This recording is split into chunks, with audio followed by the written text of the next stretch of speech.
ராதே கிருஷ்ணா. அனைவருக்கும் நம் ஸ்ரீ வைஷ்ணவ வைபவத்திற்கு ஸ்வாகத்தம் என்று சொல்லிக்கொண்டு, இந்த ஸ்ரீ வைஷ்ணவ வைபவத்தில் தயா சதகம் அப்படிங்கக்கூடிய ஒரு மகா கிரந்தம் தயாதேவியை பற்றியும் அவளுடைய கிருபையை பற்றியும் நாம் பார்த்து வருகின்றோம். இப்பொழுது 53வது பாசுரம் 53 அதை நாம் இன்று பார்க்க இருக்கின்றோம்.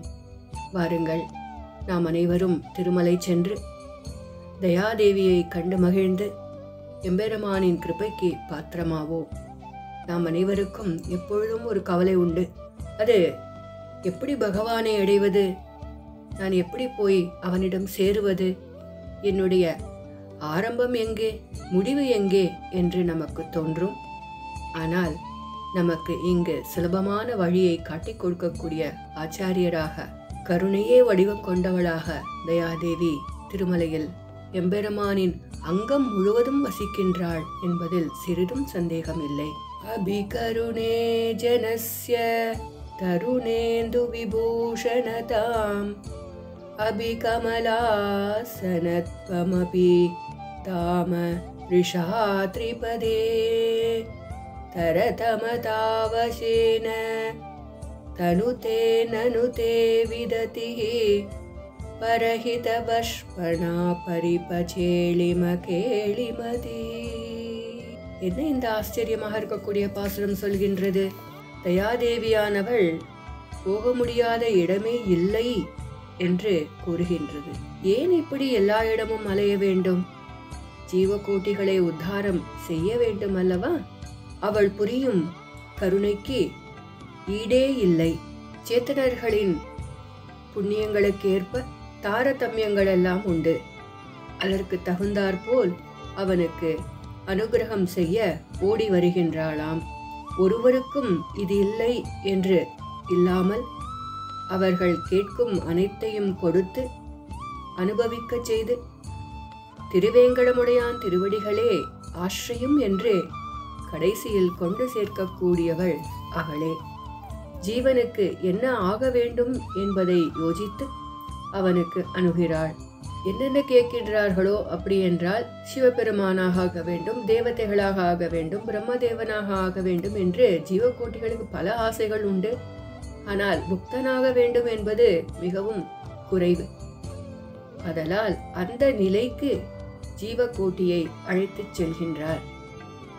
அப்படி இவள் செய்யக்கூடிய இந்த காரியமானது ஜீவகோட்டிகளை உத்தாரம் செய்வது. திருவேங்கடமுடையான் என்னும் பரமபதநாதனுடைய திருவடிகளுக்கே சொத்தாக இருக்கக்கூடிய ஜீவகோட்டியை அவனிடமே சேர்த்து அதனால் தான் ஆனந்தப்படுகிறாள். எப்படி தெரியுமோ?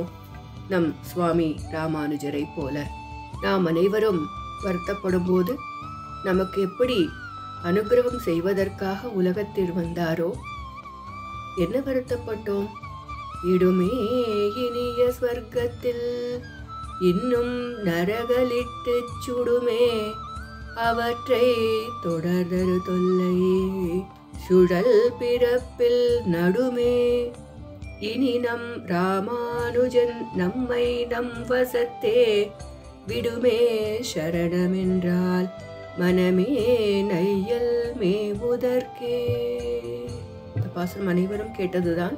இதில் நமக்கு ஸ்வர்க்கத்துல இடம் இருக்குமா, நரகத்துல இடம் கிடைக்குமா, இல்ல மறுபடியும் சம்சாரமா என்று கலங்கி நிற்கக்கூடிய நமக்கு இல்லை இல்லை, உங்கள் அனைவருக்கும் எம்பெருமானின் திருவடி உண்டு என்று எப்படி சுவாமி தன்னுடைய கருணையால் அழைத்துச் சென்றாரோ அதை போல் இங்கு தயாதேவியும் அழைத்துச் செல்கின்றார்.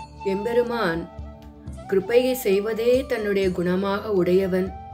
ஆதலால் அனைவரும் வாருங்கள் என்று அழைத்தார். அதை போல் தயாதேவியும் அழைக்கின்றாள். எப்படி சுவாமி ராமானுஜர் பார்த்து மற்ற விஷயங்கள் எரிந்து போயினவோ, அப்படியென்றால் பார்த்தான் அரு சமயங்கள் பதைப்ப இப்பார் முழுதும் போர்த்தான் புகழ் கொண்டு புன்மையினே நிடைத்தான் புகுந்து தீர்த்தான் இருவினை தீர்த்து அரங்கன் செய்தாள் இணையோடு ஆர்த்தான். ஆர்த்தான் என்றால் சேர்ப்பது. ஜீவாத்மாவையும் பரமாத்மாவையும் ஒன்று சேர்த்த பெருமை சுவாமி ராமானுஜருக்கே. இவை எம்மி ராமானுஜன் செய்யும் அற்புதமே. இருவினை தீர்த்து அப்படின்னா என்ன அர்த்தம்? இழி குணங்கள், கர்ம வினைகள் ஆகிய இது இரண்டையும் போக்கி ஜீவாத்மாவை பரமாத்மாவுடன் சேர்க்கின்றார் சுவாமி ராமானுஜர். அதை போலவே நம் தயாதேவியும் நம்மை எம்பெருமானுடைய திருவடிகளுடன் சேர்க்கின்றாள். இப்படி அழகான கிருபையுடன் கூடியிருக்கும் அந்த தயாதேவியை நாம் இந்த தயாசதகத்தின் மூலம் கொண்டாடி, அவளே நமக்கு சரணாகதி என்றும் அவளே நம்மை பகவானிடம் அழைத்துச் செல்ல வேண்டும் என்றும் அனைவரும் பிரார்த்திக்கலாம். கிருஷ்ணா.